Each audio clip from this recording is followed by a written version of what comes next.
ఇప్పుడు మనకి 2 నెలల్లో ఏపీలో ఎలక్షన్స్ ఉన్నాయి కదా! నెక్స్ట్ సీఎం ఎవరైతే బావుంటుందనుకుంటున్నారు? Next CM Janasena, TDP alliance వస్తే బాగుంటుందని నేను అనుకుంటున్నాను. ఓకే. అంటే సింగిల్‌గా వస్తే గెలవలేరని చెప్పేసి టీడీపీ అండ్ జనసేన అలయన్స్ పెట్టుకున్నారనుకోవచ్చా? అట్లా ఎందుకు అనుకోవాలండి, ఇప్పుడు పవర్ ఉంది.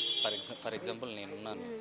నాకు తోడు కలిసే వాళ్ళు ఉంటే నేను వాళ్ళ దగ్గరికి వెళ్ళి మాట్లాడగలను. నాకు ఎవరో లేరనుకో వెళ్ళలేను కదా. హ్మ్. సో ఇప్పుడు జగన్కి అలా ఎవరు లేరు, వేరే పాసిబిలిటీ లేదని కూడా మనం అనుకోవచ్చు కదా. జగన్, చంద్రబాబు, పవన్ కళ్యాణ్ కలిసే అవకాశం ఉంది. వాళ్ళిద్దరు ఇష్టంగా కలుస్తున్నారు. సో, అలా కలిసడం అంటే ఇప్పుడు మళ్ళీ పవన్ కళ్యాణ్ గారికి ఏ పదవి ఇస్తారనుకోవచ్చు? ఏ పదవి అంటే ఇప్పుడు జనసేన క్యాండిడేట్స్ ఎక్కువ మంది గెలిచారనుకో సీఎం అవకాశం కూడా ఉంది. హ్మ్. టీడీపీ పార్టీ ఇప్పుడు అధికారంలోకి వస్తే ఉద్యోగ అవకాశాలు ఎలా ఉంటాయనుకోవచ్చు? పెరుగుతాయని అనుకుంటున్నాను ఖచ్చితంగా. పెరుగుతాయనుకోవచ్చు. ఇప్పుడు మరి చంద్రబాబు నాయుడు గారికి ఒక మేనిఫెస్టో ఉంది. పవన్ కళ్యాణ్ గారికి ఒక మేనిఫెస్టో ఉంది. మరి ఇద్దరు అలయన్స్‌లో వస్తే మరి వాళ్ళ మేనిఫెస్టోస్ ఎలా చేయగలుగుతారు? రిలయన్స్ అంటే ఇద్దరు కలిసి కూర్చొని దాంట్లోవి ఇందులోవి రెండు కలిపి సింగిల్ మేనిఫెస్టో ఏమైనా చేశారని చెప్పి అనుకుంటున్నాను. హ్మ్.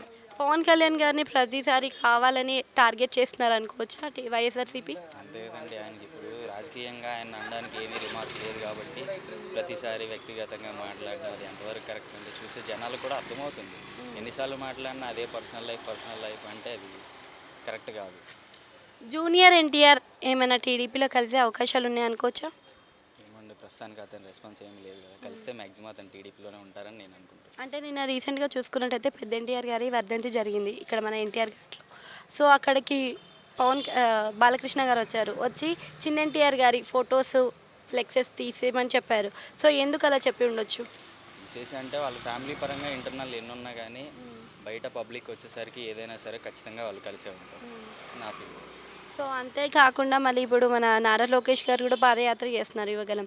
సో, ఆ పాదయాత్ర అనేది ప్రజల్లో ఏ మేరకు ప్రభావితం చేస్తుందనుకోవచ్చు? చాలా అండి, చాలా ఎఫెక్ట్ చూస్తుంది. సో గతంతో పోల్చుకుంటే ఇప్పుడు అతను మాట్లాడే విధానం కానీ, ఇచ్చే హామీలు కానీ, జనాలకు అండగా నిలబడే విధానం కానీ చాలా వరకు మారింది. సో కొంచెం బాగా ఎఫెక్ట్ ఉంటుంది అనుకుంటున్నాను. జగన్ వై నాట్ 175 అంటున్నారు. మరి 175కి 175 వచ్చే ఛాన్స్ ఉందా? లేదండి, లేదు. ఎన్ని వరకు రావచ్చు? అది చెప్పలేమండి, కానీ ఖచ్చితంగా అధికారం అయితే కోల్పోతారని చెప్పి అనుకుంటున్నాను. Thank you.